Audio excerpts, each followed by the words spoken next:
Bonjour, alors, bienvenue dans cette conférence qui va parler un peu de Java, de choses que on peut faire autrement, potentiellement Java, en Java 8 en particulier, mais c'est une présentation qui est aussi en partie rétro-compatible avec les anciennes versions Java. Première question, est-ce qu'il y a des gens ici qui font du Java? Ok, 8 en prod? Ok. À titre de curiosité, est-ce qu'il y a des gens qui font du Python? Très bien, il y a des courageux ici, merci. Hop, il veut bien, merci. Alors, pour me présenter, je m'appelle François Saradin, je suis membre des Ponts Technologies.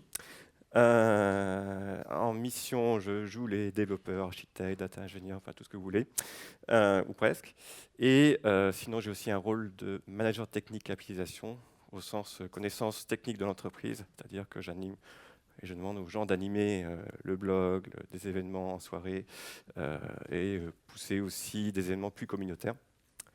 Et je participe aussi à l'initiative brockmanlunch.fr qui vous permet, dans votre entreprise, d'inviter entre midi et deux des speakers comme ceux que vous avez vus au cours de Devox. Voilà. Et puis de pouvoir montrer ces speakers à tous vos collègues.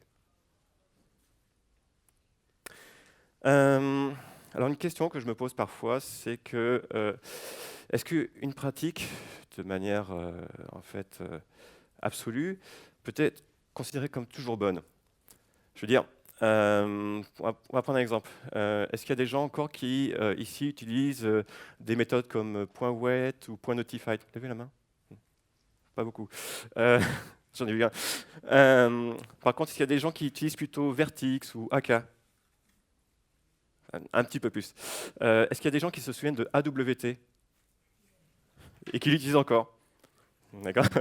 Est-ce qu'il y a des gens qui utilisent plutôt des interfaces web? Hein, voilà. Dans le même genre aussi, est-ce qu'il y a des gens qui reprogramment le pattern singleton? Ouais. Parce que, un petit peu, ouais, quand même. D'accord. Il y a peut-être des cas particuliers où il faut vraiment le faire. Mais très généralement, par exemple, le pattern singleton est quelque chose qui a été phagocyté par comment ça s'appelle, les frameworks d'injection de dépendance pour, en général, éviter aux développeurs à recréer l'aéro carré. Donc, en fait, on voit qu'avec le temps, je prends le cas par exemple des .wet, .notify, donc toute l'ancienne façon de faire du multithreading en Java, c'était effectivement c'est quelque chose de novateur, presque la partie qui est la filature de Java quand c'est sorti quasiment. Puis c'est tombé en désuétude. Hein. Donc c'est des pratiques, alors je ne dis pas qu'elles sont forcément toutes bonnes, mais il y a un lot de bonnes pratiques qui sont apparues dès le départ et qui finalement sont tombées en désuétude. En fait, on s'est rendu compte qu'elles n'étaient pas aussi bien que ça.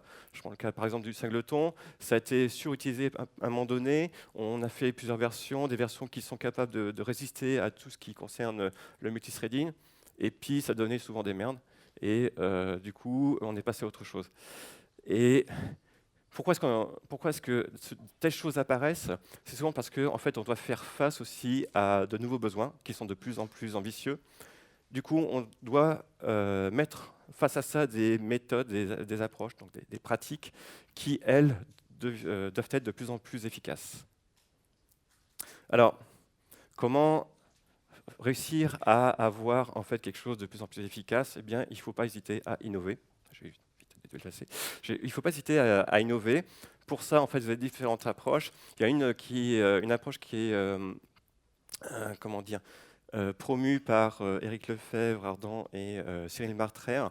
Il y a 2 ans, en fait, ils ont fait une conf à Devox qui s'appelait Extremist Programmer. Et ils disaient, il ne faut pas hésiter à faire des trucs bizarres. Hein. Parce que faire des trucs bizarres, eh bien, ça permet aussi d'innover. Donc, faire des trucs bizarres, faire des trucs, poussez votre curiosité, soyez curieux, dans un contexte expérimental, et n'hésitez pas à innover. Et c'est un peu ce qu'on va appliquer là, auprès de 3 exemples, pour voir, en fait, on va expérimenter, faire des trucs qu'on n'a pas l'habitude de faire, pour voir ce qu'on va obtenir, et voir les résultats qu'on va obtenir.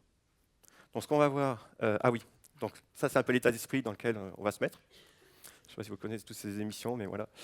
Alors je n'irai pas jusqu'à Mythbuster ou faire exploser des trucs ou utiliser une meuleuse, mais bon.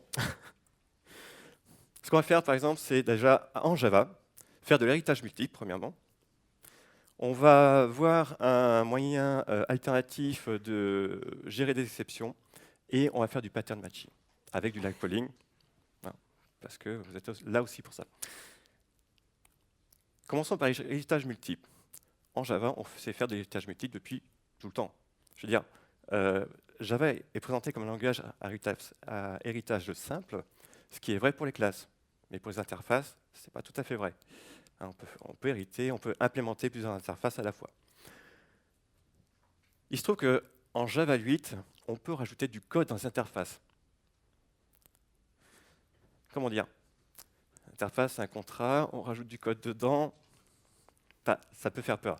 Ce que explique Bram Goetz et son équipe, donc ceux qui ont développé les lambda expressions et mis en place ce qu'ils appellent donc les default méthodes dans les interfaces, c'est que on a effectivement de l'héritage multiple en Java de code, mais c'est du comportement.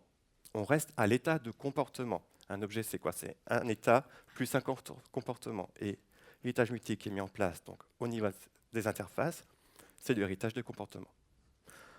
Je dirais qu'il n'en fallait pas plus pour moi, en fait, pour aller un peu plus loin. Héritage multiple d'état. On va se poser la question comment le faire. Alors, hop, je vais sortir de ça. Passer ici. Bon, plus tard. On va voir comment faire ça avec ce qui existe de base en Java sans utiliser quoi que ce soit de plus. Le JDK de base. Qu'est-ce que j'ai? J'ai une ligne où je déclare une interface qui s'appelle MyMixture, qui est en runnable. Si vous vous rappelez bien, runnable, dedans, vous n'avez qu'une seule méthode qui s'appelle voidRun que vous avez à implémenter. D'accord? Comme on est en Java 8, on peut donc mapper ça facilement à des lambda expressions. C'est ce qui se passe ici sur la ligne 12 et 13. Donc, je crée une première mixture avec juste une lambda expression, c'est mappé sur la méthode run. Et après, ça crée automatiquement donc, la classe et l'instance. Pareil pour cette ligne-là. Ce qu'on va faire maintenant, c'est rajouter en fait une notion de mixin via une interface.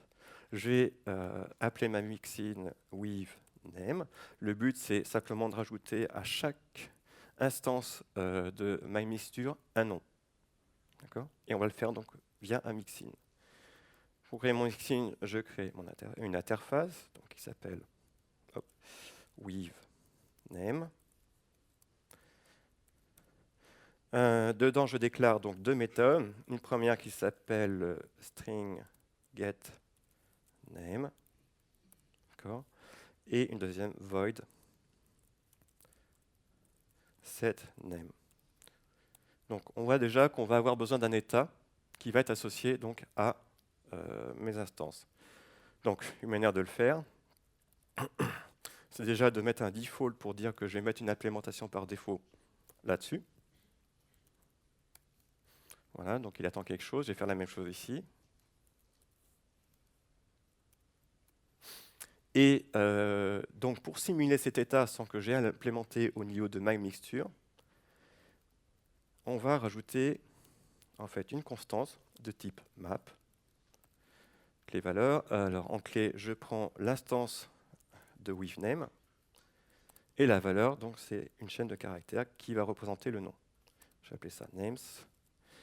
Alors, comme j'ai essayé de protéger un peu le tout, faire les choses bien, je vais partir de collections.synchronize map et dedans je génère un WeCacheMap. Ça, a priori, au niveau accès concurrent et au niveau gestion de la mémoire, normalement, je suis censé être bon. Hop, comme ceci, je mets un point virgule. Et qu'est-ce que je fais ensuite, à votre avis? Je pars de names. Pardon? J'ai entendu? Très bien, oui. Names.get de this. C'est exactement ça. Et à ce niveau-là, je fais names.put this et le nom passé en paramètre que j'ai oublié. Comme ceci. Hop. Voilà. Alors, vous avez le droit de tousser.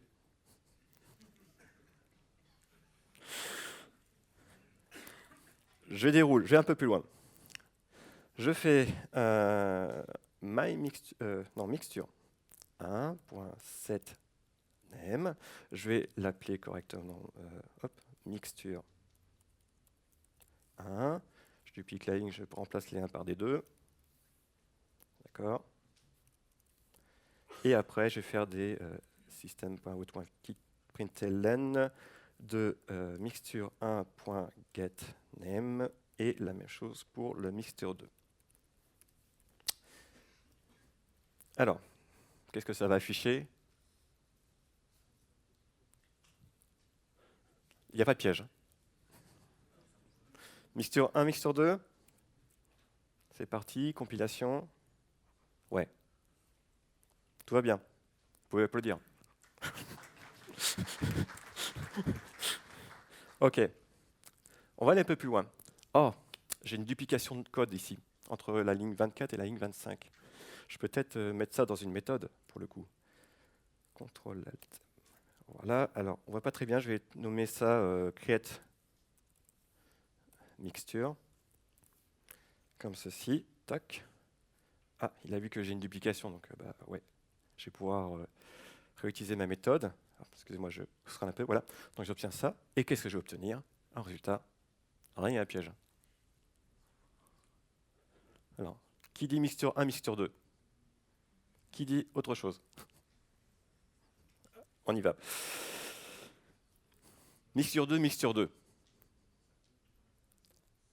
Alors, ouais, il y a une réponse ici qui était pas mal, effectivement. C'est que il se trouve qu'il y a une optimisation qui est faite à ce niveau-là, qui fait que, en fait, quand c'est embarqué comme ça dans une méthode, eh bien, le compilateur, enfin, il me semble que c'est le compilateur, ouais, ça, ou la JVM, je ne sais plus très bien, il faudra demander à Railforex pour ça. Mais en gros, il y a une optimisation qui fait qu'on va réutiliser, on va renvoyer tout le temps la même instance, dans ce cadre-là. D'accord. Donc ça veut dire que ici je crée une instance, ici je récupère la même instance, je fais sur cette instance un mixture de 1, enfin setName mixture de 1, sur cette même instance je fais un setName mixture de 2, donc j'ai forcément 2 fois le même résultat. Pour sortir de ça, en fait, il faudrait passer un paramètre extérieur, enfin une valeur extérieure. Donc par exemple, je pourrais mettre le hello qui est là, je l'appelle message, par exemple, hop, et là, si je relance ça, mixture 1, mixture 2. Voilà. Donc c'était un petit puzzle très sympa. J'avais fait ça en 2012, j'ai envoyé ça directement à Brian Goes, il m'a traité de démon. C'est toujours très sympa. Mais effectivement, il m'a expliqué pourquoi. Donc là, c'est l'occasion pour moi de vous l'expliquer. Donc ce qu'il faut retenir là-dessus, eh bien, donc, alors, je ne sais pas si vous voyez bien, donc à chaque fois qu'on a embarqué dans une méthode, qu'on fait un return au niveau d'une lambda expression, dans le premier cas, c'est transformé en singleton. Hein. Dans le deuxième cas, si on a une variable qui est définie à l'extérieur de la lambda expression, ce n'est plus un singleton. On crée une nouvelle instance à chaque fois. D'accord ? Ça, c'est ce qu'il faut retenir. Deuxième chose à retenir, éviter de faire de l'héritage multiple d'état. OK ? On passe à la suite. Les exceptions. Imaginez un cas comme ça, vous avez un formulaire, bête, simple, et dessus vous voulez faire de la validation. D'accord ? Essentiellement, vous attendez au niveau champ email, il y a quelque chose. Qu'au niveau âge, vous ayez autre chose qu'une chaîne de caractères quelconque. Le mec a essayé de transformer du rouge en bleu ici. Typiquement, c'est des trucs que vous pouvez lancer en parallèle, mais pour des raisons pratiques, vous allez faire en série, cette validation.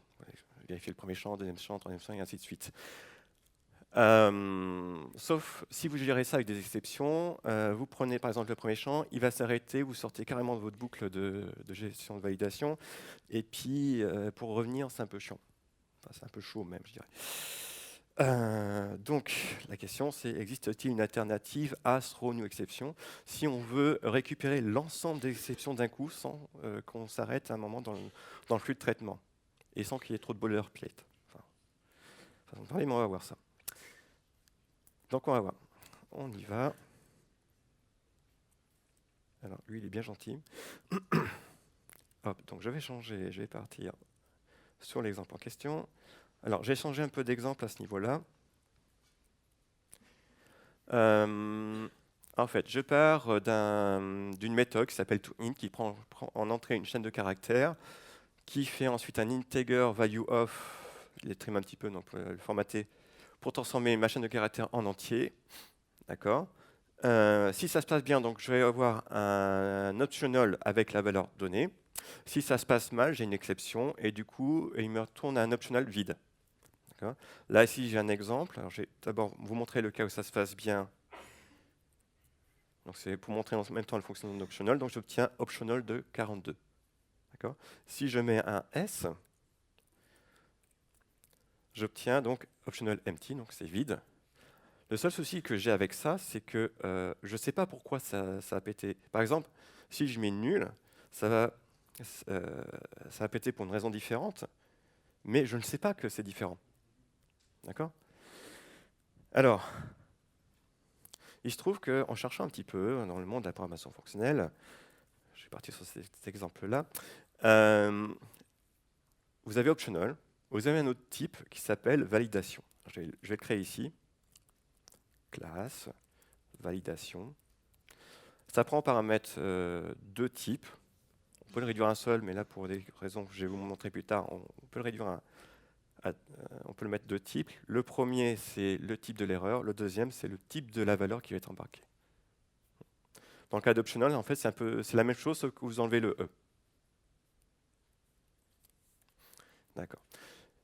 J'ai quand même quelque chose que je voudrais bien obtenir par rapport à ça, c'est que je ne puisse pas faire de new validation. Pour quelle raison? Parce que en fait, validation va se dériver en deux sous-types. D'un côté, success qui va contenir la valeur potentiellement attendue. De l'autre, failure avec l'explication de pourquoi ça a échoué. Donc, je ne devrais pas pouvoir faire, par exemple, de new validation avec, peu importe, mais ça devrait être interdit. Donc, par contre, ce que je peux avoir, c'est créer deux sous-classes. Donc, success T de extend validation, pareil, T. Je vais faire copier-coller pour aller plus vite. Et ici, failure. Voilà. C'est mes deux seules sous-classes que je peux avoir par rapport à validation. Ce que j'ai pas envie de faire non plus, c'est pouvoir mettre n'importe quoi en tant que sous-classe. Je ne voudrais pas avoir d'autres types de sous-classes, en réalité. Alors, on pourrait résoudre le problème avec final, mais final, c'est trop limitant, trop contraignant. Vous avez un moyen quand même d'éviter d'instancier validation et de créer d'autres sous-classes par rapport à validation. Je ne sais pas si vous le connaissez. Enfin, je vous le mets. Il suffit pour ça de créer un constructeur privé. Toc. Comme ceci. Et alors ça, effectivement, du coup, on ne peut plus avoir de sous-classe en dehors de validation. Donc ça veut dire qu'on peut quand même en avoir à l'intérieur de validation. Comme ceci. Alors par contre, il faut les déclarer en tant que statique. Voilà. Mais du coup, effectivement, ma classe je peux plus le faire. Donc ça saute. Et mon new validation saute aussi. D'accord? On avance. Donc ce que j'aimerais faire ensuite, c'est ne plus retourner ici un optional, mais donc une validation. D'un côté, je peux avoir soit une exception, ou alors un entier. Dans le cas où ça se passe bien, donc je fais new validation .success. Alors, il ne le fait pas automatiquement, c'est normal parce que je n'ai pas encore le constructeur, donc je vais en profiter pour créer le constructeur. J'ai une valeur de type T, comme ceci, value of, non. Voilà, create field, toc, voilà. Et Donc ça passe. Et dans le cas où ça se passe pas très bien, enfin, moins bien, donc je retourne un new validation point failure, voilà, et dans lequel je passe l'exception. Donc lui, pareil, il faut que je crée le constructeur qui est de type E. Je vais appeler error. Create field. Voilà, comme ceci. OK, donc là, je viens de créer mon type validation, mais pour le moment, bon, c'est bien gentil, mais je ne peux pas en faire grand-chose. Pour pouvoir en faire grand-chose, plus de choses, en fait, euh, il faudrait le convertir. Enfin, bon, déjà, la première étape, c'est de le rendre plus exploitable. Alors, comment on va faire ça? On va supposer qu'on a quelque chose, une opération qui s'appelle toOptional. Alors, vous allez voir, ça n'a pas trop d'intérêt effectivement au début, mais on va avoir intérêt un peu plus tard. Je fais une conversion de validation à optional. Donc potentiellement, si j'ai un succès, ça se transforme avec un optional avec une valeur dedans. Si j'ai un failure, c'est un optional vide. Comment est-ce qu'on met en place? Bien, je suppose déjà que j'ai cette méthode donc, qui apparaît ici. Alors, ce n'est pas un booléen, mais un optional du type T. Sauf que je ne vais pas pouvoir le définir au niveau de validation. Je pourrais vraiment le définir une fois que je serai dans success ou failure. Donc pour ça, il faut que je déclare ma classe comme étant abstract et donc déclarer toOptional comme une méthode abstraite. Abstract. Du coup, je dois la redéfinir dans failure et success. D'un côté. Donc à ce niveau-là, qu'est-ce que je retourne? Empty, ok, optional.empty. Et ici, qu'est-ce que je dois retourner? Oups, pardon. Appeler méthode. Toc. Je retourne quoi? Optional. Off, ouais. Point off. De value. Voilà. Donc maintenant, à ce niveau-ci, donc qu'est-ce que je vais obtenir quand ça se passe mal? Bon, j'ai toujours empty, ce qui n'avance pas forcément. En fait, il y a une opération qui existe au niveau de validation qui s'appelle swap. Qu'est-ce que ça fait swap? Ça prend un succès et ça le transforme en failure. Et dans le cas où j'ai un failure, ça le transforme en succès. Ce qui va permettre donc de récupérer quand j'ai une erreur, je vais permettre de récupérer mon erreur et de le faire apparaître dans un optional. Donc, on va voir ça. Donc public, abstract. Ça me retourne donc invalidation, mais j'inverse le E et le T. Ma valeur se transforme en erreur et mon erreur se transforme en valeur. Je l'appelle swap. D'accord. J'ai plus qu'à implémenter. Implément, toc, voilà. Pour moi, c'est un retour nul. En fait, il y a un truc assez intéressant à ce niveau-là, c'est que je ne peux pas mettre n'importe quoi. Par exemple, je pourrais très bien rentrer un peu bourré et puis commencer à coder et puis me dire tiens, oh là, qu'est-ce que je vais mettre? Failure, je vais mettre failure. Et puis je mets ce que j'ai quelque part, la seule valeur que j'ai disponible qui est error. Et puis là, il me dit non, ça marche pas ça. Ça ne marche pas parce que le E, je ne peux pas le mapper sur le T alors que j'ai dit que c'était des choses différentes. Et la seule chose que je peux mettre ici, à part nul, c'est success. Là, j'ai le compilateur qui me dit, ouais, exactement, enfin, à peu près exactement, comment est-ce que je dois coder.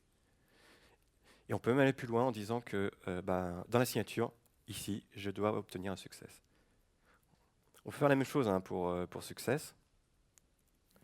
Donc là, override, toc, public, je lui dis que là, je dois obtenir un failure. J'inverse, je dois avoir T et E de swap.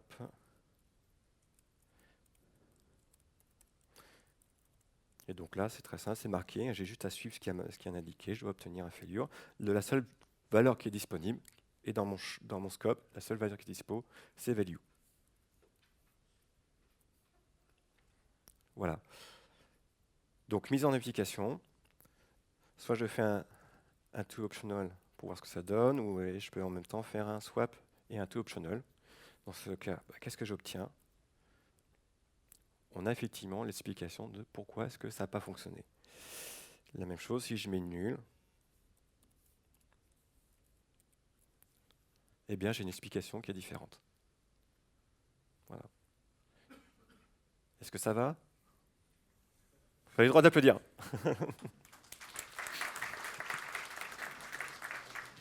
Merci. Alors, hop là, je reviens. Donc, qu'est-ce qu'il faut retenir ici? On a vu comment limiter le nombre de sous-classes à partir d'une classe. Là, j'ai déclaré une classe qui s'appelle base. Je déclare deux sous-classes, classe 1 et classe 2. Le fait d'avoir mis base, enfin, le constructeur de base comme privé fait que je ne peux pas hériter en dehors du scope de base lui-même, et je ne peux pas non plus créer d'instance directement à partir de la classe base elle-même. En même temps, j'ai mis un abstract, donc ça complique les choses. Donc, on a possibilité en Java de le faire. Donc, c'est une astuce qui existe. Il faut savoir qu'en ce cas-là, c'est quelque chose qu'on fait via des mots-clés, avec les mots-clés sealed, qui permet de limiter le nombre de sous-classes par rapport à un trait, équivalent un peu des interfaces en Java 8. Donc c'est une pratique qui existe en soi. L'autre chose que nous avons vue, c'est effectivement la possibilité de contraindre par le type. C'est-à-dire qu'avec justement cet effet limitation des sous-classes, on est arrivé en fait à un stade de ce que présentait hier Clément Delafargue sous le terme Type-Driven Development. C'est le type qui va dire comment est-ce que vous pouvez coder. Il y a quand même une condition par rapport à ça, c'est d'éviter que des nuls apparaissent dans le code. Parce que nul, justement, ça n'a pas de type, donc ça prend tous les types, et du coup, on peut le coller n'importe où. Mais à partir du moment que vous avez cette discipline de ne pas utiliser nul, eh bien, vous avez la possibilité d'avoir qu'une seule façon de coder au niveau de vos classes. Et c'est intéressant justement d'arriver à ce niveau-là, parce que avec les types, du coup, vous pouvez spécifier vraiment très finement ce que font vos méthodes. Donc vous écrivez carrément des spécifications au niveau de la signature de vos méthodes. D'accord? Allez, suivant, pattern matching. À partir de Java 7, il y a un truc nouveau qui est arrivé, c'est que jusque-là, on était un petit peu embêté dans certaines comparaisons, c'est-à-dire qu'on était limité aux entiers et aux caractères dans les switch cases. D'accord? Sauf qu'en Java 7, ils se sont dit, tiens, et si on rajoutait en plus la possibilité de faire des switch cases sur des chaînes de caractères. Effectivement, c'est intéressant, par exemple, pour parser des arguments, les paramètres de l'appel à un programme Java, ce genre de choses. Mais en fait, on reste quand même assez limité. Il se trouve qu'en ce cas-là, ils sont allés beaucoup plus loin. En fait, c'est des choses qui ont été inspirées il y a bien longtemps, en fait, avec des langages type ML. Et je me sens que ça existait déjà en Lisp. C'est ce qu'on appelle le pattern matching. En gros, ça permet de comparer à peu près tout avec n'importe quoi. Alors, là, par exemple, en fait, j'ai quelque chose qui s'appelle MaValue, une variable qui s'appelle MaValue, et je lui dis, j'essaie de comparer, alors de regarder s'il s'agit d'une chaîne de caractères que dedans c'est marqué hello, dans quel cas je fais un print hello world. Je regarde si c'est un entier, auquel cas je récupère la valeur, je fais un print int avec la valeur de l'entier. Je regarde s'il a un pattern assez spécifique, c'est-à-dire que est-ce que c'est une instance de add avec deux paramètres A et B pouvant prendre n'importe quelle valeur. Auquel cas, je récupère les deux valeurs A et B et puis je les affiche dans un println. Et le dernier, donc le case underscore, c'est un peu l'équivalent du default. D'accord ? Peu importe la valeur, en fait, si les autres cases n'ont pas fonctionné, à ce moment-là, je fais println de what else. Okay ? Donc la question, c'est est-ce qu'on peut le faire en Java? Je rappelle, le pattern matching, c'est quelque chose qui est apparu d'une certaine manière avec la programmation fonctionnelle. Et autant dans certains langages, ça fait partie des constructions de base, avec les mots-clés spécifiques, mais dans un langage comme Lisp, ou dérivé de Lisp, en fait, c'est créé par construction. Et ça ne fait pas partie du langage. Donc on devrait pouvoir, sachant que Java 8, même les versions avant, intègre en fait on peut intégrer de la programmation fonctionnelle, donc on va pouvoir recréer justement de pattern matching en Java. Donc on va voir ça. Alors, toujours ce message très sympa. Alors j'enlève ça. Alors je vais pas vous faire un live coding pour le coup, je vais juste vous montrer un peu de code. On va y aller par étapes, parce que c'est sympa. En fait, là, j'ai du pattern matching à ce niveau-là. Ça commence par match. Et ensuite, j'ai un ensemble de cases. Je les appelé when au lieu de case. When, quand j'ai hello, à ce moment-là, j'affiche hello world. Quand le type est entier, je récupère la valeur et j'affiche int avec la valeur. Dans tous les autres cas, alors je n'ai pas forcément aussi le coup où j'ai le pattern add avec la valeur A et B. Mais il faut savoir que ça existe. Par exemple, vous pouvez prendre des libs comme JavaSlang.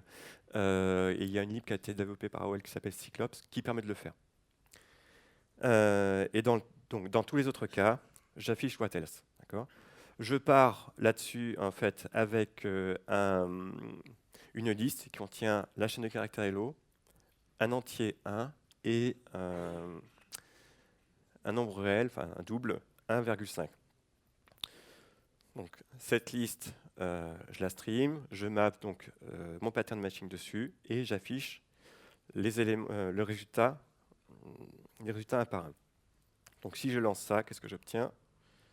Donc j'ai bien mon hello qui est transformé en hello world, et donc on le voit apparaître ici. Le 1 qui est détecté en tant qu'entier, et donc est transformé à ce niveau-là, et donc j'obtiens int 2.1. Et mon 1,5 qui ne matche pas ici et qui ne matche pas ici, qui tombe dans le overwise, et donc est transformé en what else, et on le voit ici. D'accord? Alors, comment ça se passe pour faire une chose comme ça? En fait, là, ce que j'ai fait, c'est définir un DSL interne. Donc ça veut dire que je dois mettre en place une grammaire pour que ce DSL fonctionne. La grammaire, je vais vous la montrer. La voici. Donc ça commence sur la gauche. Ouais, votre gauche. Donc ça commence sur votre gauche par match qui va permettre d'arriver à un état que j'appelle match case. Ensuite, dessus, j'ai trois possibilités. La première possibilité, c'est d'utiliser un when qui va m'emmener à un état qui s'appelle when avec W majuscule et qui attend que j'appelle then. D'accord? Donc un case, dans la partie machine, la partie case, c'est quoi? C'est un prédicat plus une fonction de transformation.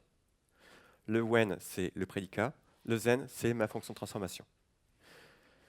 Quand j'ai mon then, donc je reviens sur mon match case et je peux boucler, ainsi de suite, faire mes when, jusqu'à ce que je tombe soit sur un overwise, auquel cas j'arrive donc vers le bas, donc dans l'état overwise, et ça termine du coup mon pattern matching.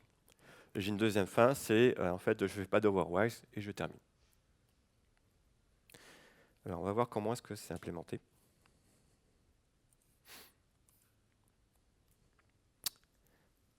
Donc le début de tout ça, donc c'est match.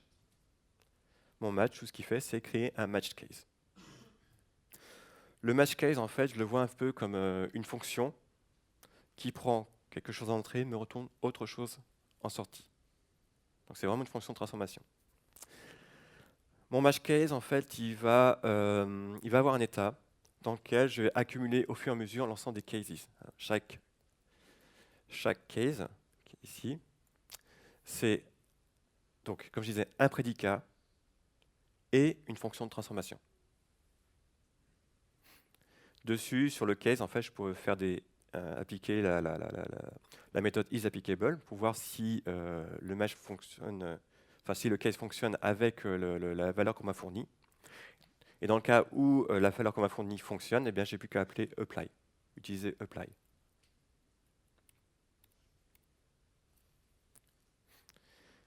Donc, par défaut, mon match case, effectivement, ça commence avec une liste vide. Mais au fur et à mesure que j'avance dans mon diagramme, eh bien, je vais rajouter de plus en plus de cases et donc les accumuler à ce niveau-là. L'opération de base ensuite sur mon match case, c'est when. When prend en entrée un predicate, d'accord, et ce predicate en fait me permet ensuite, enfin le when plutôt, me permet d'aller vers l'état when. Chaque état en fait je les représente par une classe. J'ai deux opérations comme when is, mais qui rappellent ensuite derrière when. When is en fait fait juste un equals. Et when type is, en fait, ce qu'il fait, c'est regarder si la classe qui est fournie en paramètre est assignable depuis la classe de la valeur qui m'est fournie. Donc, je rajoute ça en tant que predicate. Et sur mon match case, donc la dernière chose que je peux faire, c'est un overwise. Un overwise, c'est juste à passer une fonction de transformation. On va revenir sur le overwise plus tard. On va d'abord regarder when. Donc, when, c'est quoi? C'est d'abord un prédicat, celui que j'ai fourni en paramètre. Et je lui passe aussi les cases qui ont été accumulés au fur et à mesure pour le passer ensuite au match case suivant. On va voir comment. La seule chose que je peux faire sur when, c'est appeler then. Then qui prend donc la fonction de transformation. Donc, première chose que je fais, c'est prendre l'ensemble des cases qui me sont fournies, je les copie et je crée. Je copie l'ensemble des cases et je rajoute dedans en fait comment dire, le case que je peux finalement construire une fois que j'ai appelé then. J'ai fait d'abord mon when, j'ai récupéré mon prédicat. J'ai rendu à ce niveau-là, j'ai fait aussi le then, donc j'ai ma fonction de transformation. J'ai prédicat et la fonction, donc je peux faire un case. Je le rajoute au niveau de ma liste de case. Et à partir de cette liste de case, je génère un nouveau match case. D'accord? Donc, pardon. Donc, on revient donc au niveau du match case qui est ici. On peut faire un nouveau des when. On nous a fourni en plus en entrée la liste des cases qu'on a accumulées au fur et à mesure. Je peux donc continuer. Il y a deux choses autres que when que je peux faire. C'est soit overwise ou alors laisser le truc tel que et considérer qu'à ce niveau-là, j'ai plus qu'à faire apply. Juste pour rappel, la fonction stream.map, en fait, tout ce qui est fait, c'est prendre en entrée une fonction et dedans, il s'attend à ce qu'il y ait un apply. Donc, il regarde effectivement s'il y a l'apply et dans le cas où il y a l'apply, il l'utilise pour faire la transformation. Donc ça, c'est une fonction, effectivement, enfin, c'est une méthode qu'on doit absolument implémenter. On va commencer par l'apply qui est ici. Donc, c'est le cas où j'ai pas d'overwrite, j'ai pas de default. Donc, du coup, on me fournit, ça veut dire que je m'attends à ce qu'on me fournisse une valeur. D'accord? Je vais prendre ensuite la liste de cases, je transforme ça en stream. Je regarde l'ensemble des cases qui sont applicables à ma valeur. Je récupère le premier. Donc à ce niveau-là, ce que j'obtiens, c'est un optional avec un case. C'est-à-dire que le case qui est applicable, il peut exister ou il peut ne pas exister d'ailleurs. D'accord? Dans le cas où il existe, j'aurai un optional avec un case, ou s'il n'existe pas, j'aurai un optional d'empty. Dessus, eh bien, j'applique une fonction de transformation. En fait, je récupère le case dans le cas où il existe et je prends sa fonction de transformation et je l'applique sur la valeur qu'on m'a fournie. Dans le cas où ça ne fonctionne pas, c'est-à-dire dans le cas où je n'ai pas de case qui fonctionne, qui match, eh bien, je fais un throw new et égal exception, égal argument exception. L'overwise fonctionne à peu près de la même manière. Attendez. Donc l'overwise fonctionne à peu près de la même manière sur le ply, sauf que on retrouve effectivement donc le stream de case, le filtre sur le premier qui est applicable. On map ensuite, dans le cas où on a trouvé donc, la fonction associée au case, mais au lieu de retourner une exception, en fait, on applique la fonction qui est passée en paramètre dans mon overwise. Ok? Alors c'est un petit peu compliqué jusque-là. J'espère que vous avez suivi. Mais ce qu'il faut retenir ici, donc, c'est que, premièrement, on a réussi à écrire un DSL avec une grammaire qui est respecté et qui est analysé à la compilation. On ne peut pas mettre n'importe quoi. Tout est analysé par le compilateur. Ce qui fait que aussi, ça fait un peu de code boilerplate, mais ça permet d'obtenir ça. Donc c'est possible. Ce n'est pas forcément la meilleure façon de faire, mais c'est possible. On a vu aussi donc, une manière de définir une grammaire. Alors, je passe un peu vite parce qu'il ne me reste pas beaucoup de temps. En utilisant des classes et des appels de méthode, tout en conservant un état. Donc, pour conclure, donc ce qu'on a vu ici, on est parti d'un certain nombre d'expérimentations, et on est arrivé à un certain nombre de résultats qui ne sont pas forcément ceux qui étaient attendus. Tout d'abord, on a pu montrer les différents mécanismes internes à Java 8, les mécanismes d'optimisation. On a réussi à pousser le compilateur à nous aider et donc à nous contraindre dans notre façon de développer, notamment par les types. Et puis aussi, on a réussi à spécifier, à faire une spécification qui soit analysée à la compilation. Si vous voulez aller plus loin, ce que je vous conseille, en fait, c'est déjà d'abord d'aller voir d'autres langages. Moi, ce qui m'a aidé, c'est de voir, par exemple, des langages comme Python, OCaml, Scala, mais aussi voir d'autres approches comme la programmation fonctionnelle, la programmation logique, orientée prototype, ou via les acteurs. Et aussi à communiquer, pas simplement justement pour dire voilà, j'ai trouvé un truc, mais aussi à vous confronter au feedback des autres personnes et de dire voilà, moi j'ai fait ça, qu'est-ce que vous en pensez? D'accord. Voilà, donc je vous pousse à faire ça. Là-dessus, ça termine ma présentation. Je vous remercie.